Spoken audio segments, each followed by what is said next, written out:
Devotee nation channel நண்பர்கள் அனைவருக்கும் வணக்கங்க. நான் உங்கள் டாக்டர் சங்கீதா ராம்குமார். சனி வக்ர பயிற்சி பலன்கள் 2026 தாங்க நம்ம இந்த வீடியோவில் பார்க்க போகிறோம். சனி பகவான் ஜூலை மாதம் 27ஆம் தேதியிலிருந்து டிசம்பர் மாதம் 11ஆம் தேதி வரைக்கும் வக்ரமாகிறாருங்க. சனி வக்ர பலன்கள் 2026 கன்னிராசிக்காரங்களுக்கு எப்படி இருக்கும் அப்படின்னு சொல்லி பார்ப்போங்க. கன்னிராசியை பொறுத்த வரைக்கும் சப்தமமான 7ஆம் இடத்துல சனி பகவான் வக்ரமாக போகிறாருங்க. இது குருவோட வீடு. அங்கிருந்து 9ஆம் இடம் உங்களோட ராசியை ப்ளஸ் 4ஆம் இடத்தை பார்க்குறாருங்க. அப்போ இந்த விஷயங்களில் நல்லது நடக்குமா கெட்டது நடக்குமா அப்படின்னு சொல்லி பார்த்தோம்னா, உங்களோட சுய ஜாதகத்தில் சனி வக்ரமாக இருக்கிற பட்சத்தில் உங்களுக்கு நல்ல விஷயங்கள் நடக்கும்.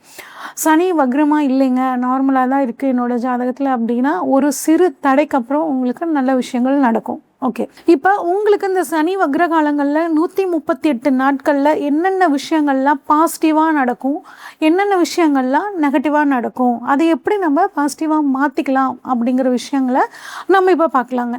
முதல்ல நம்ம எப்பயுமே ஒரு நல்ல விஷயத்த சொல்லிட்டு ஆரம்பித்தோன்னா நமக்கும் மனசு நிம்மதியாக இருக்குங்க. அதனால் பாசிட்டிவான விஷயத்தை பற்றி நம்ம இப்போ பார்க்கலாம். என்ன பாசிட்டிவான விஷயம் ஃபஸ்ட்டு அப்படின்னா, கூட்டுத்தொழில், வியாபாரம், இதிலிருந்து வந்த பிரச்சனைகள் உங்களுக்கு சுமூகம் தீரும். உங்களோட லைஃப் பார்ட்னர் பாருங்கள், பிஸ்னஸ் பார்ட்னர் உங்களுக்கு நிறைய தொந்தரவுகளை கொடுத்துட்டு இருந்திருப்பாரு, குடைச்சல் கொடுத்துட்டு இருந்திருப்பாரு, ஒரு இன்வெஸ்ட்மெண்ட்டுக்கு பணம் தராமல் இழுத்தடிச்சிட்டு இருந்திருப்பாரு, இல்லை லோனில் கையெழுத்து போடாமல் இருந்திருப்பாரு. இந்த மாதிரியான விஷயங்கள்லாம் உங்களுக்கு வியாபாரத்தில் சில சிக்கல்களை கொடுத்துருப்போம். இப்போ அந்த பிரச்சனை உங்களுக்கு சுமூகமாக பாசிட்டிவாக மாறப்போகுதுங்க. அடுத்த தொழிலில் புதிய ஒப்பந்தங்கள் நீங்கள் கையெழுத்து போடக்கூடிய ஒரு அமைப்புகள் இருக்குங்க. கணவன் மனைவிக்குள்ளே ஒரு புரிதல் இருக்கும். ஏன் நம்ம ஒரு நாள் சண்டை கட்டிக்கிட்டோம், ஏன் நம்ம அடிச்சுக்கிட்டோம், ஏன் தேவையில்லாமல் பிரச்சனைகள் பண்ணிகிட்டு இருந்தோம் அப்படின்னு இப்போ நீங்கள் ஒரு நிமிஷம் யோசித்து புரிஞ்சுக்குவீங்க உங்களோட லைஃப் பார்ட்னரை. நீதிமன்றம் சம்மந்தப்பட்ட விஷயங்கள், கோர்ட்டு இல்லைன்னா டாக்குமெண்ட் சம்மந்தப்பட்ட விஷயங்கள்ல உங்களுக்கு சாதகமான முன்னேற்றம் அப்படிங்கிறது கட்டாயம் சூப்பராக இருக்குங்க.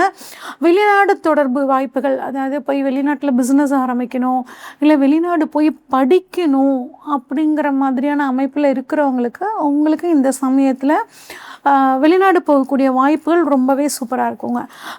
நீண்ட நாளாக ஒரு விஷயத்தை செய்யணும்னு நினச்சிட்டு இருந்திருப்பீங்க, ஒரு காரியம் நடக்கணும்னு நினச்சிட்டு இருந்திருப்பீங்க, அதில் ஒரு தடைகள் இருந்துகிட்டே இருக்கும். அந்த தடைகள் இப்போ விலகி மெதுமெதுவாக அது உங்களுக்கு சாதகமாக மாறுறதுக்கான ஒரு காலகட்டம் இப்போ உங்களுக்கு சூப்பராக இருக்குங்க. சரி, இதெல்லாம் பாசிட்டிவான விஷயங்கள். உங்களுக்கு நெகட்டிவான விஷயங்கள் என்ன அப்படின்னு பார்த்தோம்னாங்க, கட்டாயம் குடும்பத்தில் 3வது நபர் தலையீட்டை அனுமதிக்காதீங்க. அவங்க ஆணாகட்டும் பெண்ணாகட்டும், உங்கள் ஃபேமிலிக்குள்ளே 3வது நபர் தலையீடு வேணாம். அவங்க அதை சொன்னாங்க, அவங்க சொல்கிற மாதிரி தான் நான் கேட்பேன், இவங்க இதை சொன்னாங்க, இவங்க சொல்கிறபடி தான் நான் கேட்பேன் அப்படின்னு உங்கள் லைஃப் பார்ட்னர்கிட்ட பிரச்சனையை உண்டு பண்ணிக்காதீங்க. அவங்க உங்களுக்கு நல்லது சொல்கிறதுக்கு இப்போ வரமாட்டாங்க.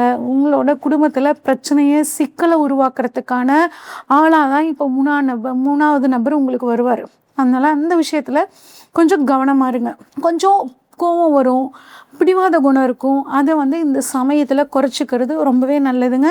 முக்கியமான முடிவுகளை குடும்பத்தோடு உட்கார்ந்து டிஸ்கஸ் பண்ணி எடுக்கிறது உங்களுக்கு பிரச்சனைகள்லேருந்து ஒரு தீர்வை கொடுக்குங்க. வாழ்க்கை துணைக்கு பார்த்திங்கன்னா அவங்களுக்கு கொஞ்சம் உடல்நிலையில் தொந்தரவு வர மாதிரியான அமைப்பு, அப்போ அவங்களோட வேலையும் சேர்த்து நீங்கள் பார்க்குற மாதிரி இருக்கும்.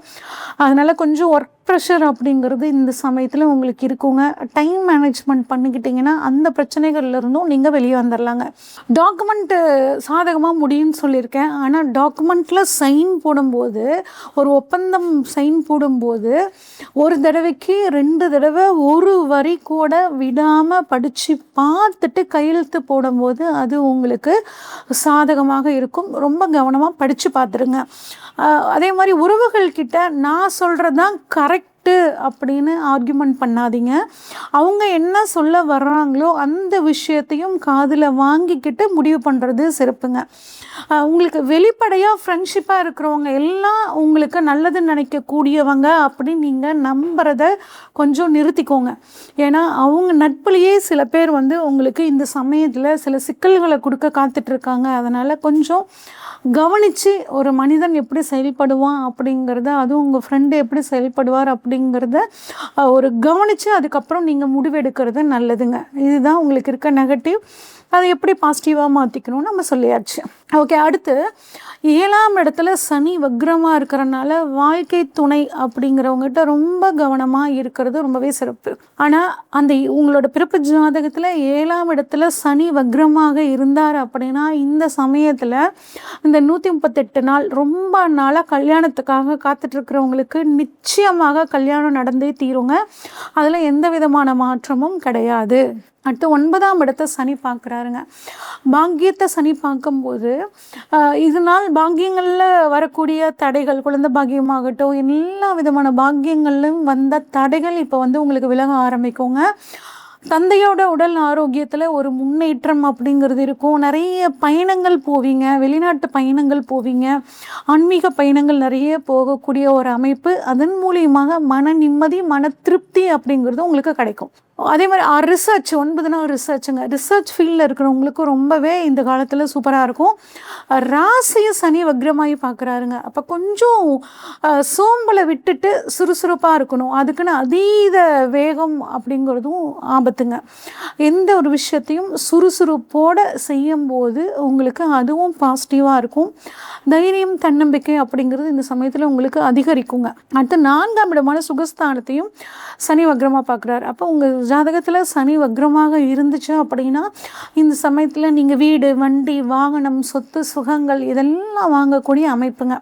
அம்மாவோட உடல் ஆரோக்கியத்தில் ஒரு முன்னேற்றம், இந்த மாதிரி எல்லா அமைப்பும் சனி உங்கள் ஜாதகத்தில் வக்ரமாக இருந்தால் நடக்கும். இல்லை என் ஜாதகத்தில் சனி வக்ரமாக இல்லைங்க அப்படின்னா இந்த விஷயங்களில் சுகஸ்தானத்தில் சில சிக்கல்கள், உடல் ஆரோக்கியத்தில் சில குறைபாடுகள், உங்கள் அம்மாவோட உடல் ஆரோக்கியத்தில் சில சிக்கல்கள் இப்படிங்கிற மாதிரியான அமைப்பு. ஒரு சொத்து வாங்கினீங்கன்னா அது டாக்குமெண்ட் சரியாக இருக்கா அப்படின்னு பார்த்துட்டு வாங்கிறது, இந்த மாதிரி விஷயங்களில் நீங்கள் கொஞ்சம் கவனமாக இருக்கணுங்க. ஓகே, பெண்கள் எங்களுக்கு எப்படி இருக்கும் அப்படின்னு கேட்டிங்கன்னா குடும்பத்தையும் ஃபேமிலியும் பேலன்ஸ் பண்ணணுங்க. கொஞ்சம் முடிஞ்ச வரைக்கும் ஓய்வு எடுத்துக்கோங்க, ரொம்பவே நல்லது. அதே மாதிரி உங்கள் லைஃப் பார்ட்னருக்கும் ஓய்வு கொடுங்க. அவங்களோட உடல் ஆரோக்கியத்தையும் கொஞ்சம் கவனமாக பார்த்துக்கிறது நல்லதுங்க. சீனியர் சிட்டிசனை பொறுத்த வரைக்கும் உங்கள் குழந்தைகளோட ஒரு முன்னேற்றத்தை பார்த்து உங்களுக்கு சந்தோஷம் அப்படிங்கிறது இருக்குங்க. அவங்க பேரம்பேத்திகளோட முன்னேற்றம், அவங்க பசங்களோட முன்னேற்றத்தை பார்த்து உங்களுக்கு ஒரு மன திருப்தி, மன சந்தோஷம் அப்படிங்கிறது உங்களுக்கு கிடைக்குங்க. என்ன இந்த இதை நான் சரி பண்ணிக்கணும்னா, இந்த சனி வக்ர பயிற்சியை நான் சாதகமாக மாற்றிக்கணும்னா என்ன மாதிரியான விஷயங்களை நான் பண்ணணும் அப்படின்னு கேட்டிங்கன்னா, புதன்கிழமை தம்பதியராக போய் பெருமாள் வழிபாடு, கணவன் மனைவியாக போய் பெருமாள் வழிபாடு புதன் கோரையில் நீங்கள் பண்ணுறது ரொம்பவே சிறப்புங்க. அதுவும் படிக்கக்கூடிய மாணவர்களுக்கு பண உதவித்தொகையோ இல்லை நோட் புக்ஸ் வாங்கி கொடுக்குறதோ பண்ணிங்க அப்படின்னா ரொம்பவே சூப்பராக இருக்கும். மொத்தத்தில் பொறுமை, நிதானம், நேர்மை இந்த 3 விஷயத்தோடையும் நீங்கள் நடந்துக்கிட்டிங்கன்னா இந்த சனி வக்ர காலம் உங்களுக்கு அனைத்து விதமான சிறப்புகளையும் கொடுக்கும். இது வரைக்கும் நம்ம பார்த்தது பார்த்திங்கன்னா பொதுவான பலன்கள் தாங்க. உங்களோட ஜாதகத்தில் சனி எப்படி இருக்காரு, வக்ரமாக இருக்காரா, நீசமாக இருக்காரா, ஆட்சியாக இருக்காரா, உச்சமாக இருக்காரா, உங்களுக்கு சனி தசை நடக்குதா, இந்த மாதிரி எல்லா விஷயங்களையும் தெரிஞ்சுக்கிட்டு தான் நீங்கள் புதுசாக ஏதாவது ஒரு முடிவு எடுக்கணும்னா செய்யணுங்க. உங்களுக்கு ஜோதிட சம்மந்தப்பட்ட ஆலோசனைகள் ஏதாவது வேணும்னா ஸ்க்ரீனில் தெரிகிற வாட்ஸ்அப் நம்பருக்கு கால் பண்ணுங்கள். உங்களுக்கான ஜாதகத்தை ஃபுல்லாக அனலைஸ் பண்ணிட்டு உங்களுக்கான ப்ரெடிக்ஷன்ஸை சொல்கிறேங்க. நன்றி, வணக்கம்.